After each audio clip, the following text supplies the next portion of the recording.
तो दोस्तों, आज हम आपको बताने जा रहे हैं त्रिदेवों में सर्वश्रेष्ठ कौन है, क्यों लेनी पड़ी महर्षि भृगु को त्रिदेवों की परीक्षा। कालांतर में एक बहुत ही महान ऋषि हुए थे जिनका नाम महर्षि भृगु था। इनका जन्म 5000 ईसा पूर्व में हुआ था। महर्षि भृगु ब्रह्मा जी के 9वें मानस पुत्रों में से एक थे और वह सप्तऋषि में से भी एक ऋषि थे। महर्षि भृगु की महानता का अंदाजा इस बात से लगाया जा सकता है कि उनके द्वारा रचित ज्योतिष ग्रंथ भृगु संहिता आज भी हमारे लिए अनुकरणीय है।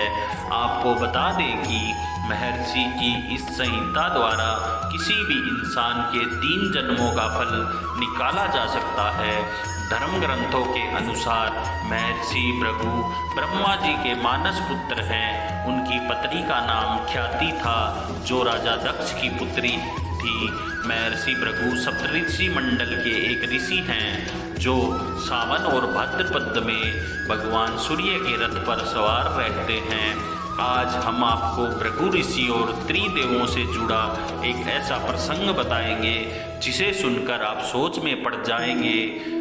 पूर्व काल की बात है, एक बार मंदिरांचल पर्वत पर परम उत्तम और दीर्घ काल तक चलने वाले यज्ञ में स्वयंभू मनु कई अन्य ऋषियों के साथ भाग लेने के लिए जाते हैं। वहाँ वेदों के तत्व जानने वाले कई ऋषि और मुनि उपस्थित होते हैं। महायज्ञ जब आरंभ हुआ तो समस्त मुनि देवता तत्व का अनुसंधान करने के लिए एक दूसरे से पूछते हैं कि कौन से देवता त्रिदेवों में सर्वश्रेष्ठ हैं, किसे सबसे पहले भोग लगाना चाहिए, कौन अविनाशी परम पूज्य है। तो वहाँ बैठे ज्ञानी लोग भी अपने अपने तर्क देने लग जाते हैं। कोई श्री सूर्य भगवान को श्रेष्ठ बताते हैं, कोई ब्रह्मा जी को तो कोई शिव जी को श्रेष्ठ बताते हैं। कुछ अन्य ब्राह्मण जन श्री विष्णु भगवान को संपूर्ण जगत का स्वामी बताने लगे। राजा मनु भी श्री विष्णु को पुरुषोत्तम कहने लगे। तो सभी ऋषियों ने वहाँ उपस्थित ऋषि भृगु से हाथ जोड़कर प्रार्थना करते हुए कहा कि आप ही इस रहस्य का पता करें कि तीनों देवों में सबसे श्रेष्ठ कौन है। परीक्षा लेने के लिए महर्षि भृगु सबसे पहले ब्रह्मा जी के पास गए। जब वो उनके पास पहुँचे तो उन्होंने न तो ब्रह्मा जी को प्रणाम किया और न ही उनकी स्तुति की। यह सब देखकर ब्रह्मा जी क्रोधित हो गए। क्रोध की अधिकता से उनका मुख लाल हो गया, लेकिन फिर यह सोचकर कि वो ब्रह्मा जी के मानस पुत्र हैं, उन्होंने हृदय में उठे क्रोध के आवेग को विवेक बुद्धि में दबा लिया। ब्रह्मा जी से मिलने के बाद महर्षि भृगु महादेव से मिलने कैलाश पर गए। महादेव ने देखा कि भृगु आ रहे हैं तो वे प्रसन्न होकर अपने आसन से उठे और उनका आलिंगन करने के लिए भुजाएं फैला दी। लेकिन उनकी परीक्षा लेने के लिए भृगु मुनि ने उनका आलिंगन अस्वीकार कर दिया और बोले, महादेव, आप सदैव वेदों और धर्म की मर्यादा का उल्लंघन करते हैं। दुष्टों और पापियों को आप जो वरदान देते हैं उनसे सृष्टि पर भयंकर संकट आ जाता है, इसलिए मैं आपका आलिंगन कदापि नहीं करूँगा। उनकी बात सुनकर भगवान शिव क्रोध से तिलमिला उठे।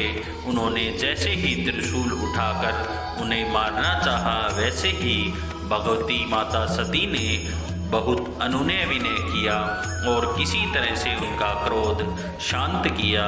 शिव जी का क्रोध देखने के बाद भृगु मुनि भगवान विष्णु की परीक्षा लेने के लिए वैकुंठ लोक चले गए। उस समय भगवान श्री विष्णु देवी लक्ष्मी की गोद में सिर रखकर लेटे हुए थे। भृगु ने जाते ही उनके वक्ष पर अपने चरणों से वार किया। भक्त वत्सल भगवान विष्णु शीघ्र ही अपने आसन से उठ खड़े हुए और उन्हें प्रणाम करके उनके चरणों को सहलाते हुए बोले, भगवान, आपके पैर में चोट तो नहीं लगी? कृपया इस आसन पर विश्राम कीजिए।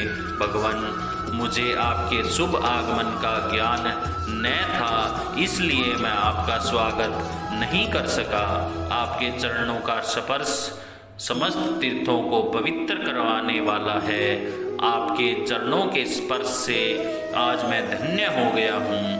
भगवान हरि का यह प्रेम देखकर महर्षि भृगु की आंखें आंसू से लथपथ हो गई। उसके बाद में वे ऋषि मुनियों के पास लौट आए और ब्रह्मा जी, शिव जी और विष्णु जी के साथ घटित हुए सभी अनुभवों को विस्तार से बताया। उनके अनुभव सुनकर सभी ऋषि मुनि बड़े हैरान हुए और उनके सारे संदेह दूर हो गए। तभी से वे भगवान विष्णु को सर्वश्रेष्ठ मानकर उनकी पूजा अर्चना करने लगे। दोस्तों, मेरी ये कथा कहानी किस्से आपको कैसे लगते हैं कृपया कमेंट करके बताएं और हमारे चैनल को लाइक करें, शेयर करें और सब्सक्राइब करें। इससे हमें मोटिवेशन मिलता है। आपको बहुत बहुत धन्यवाद।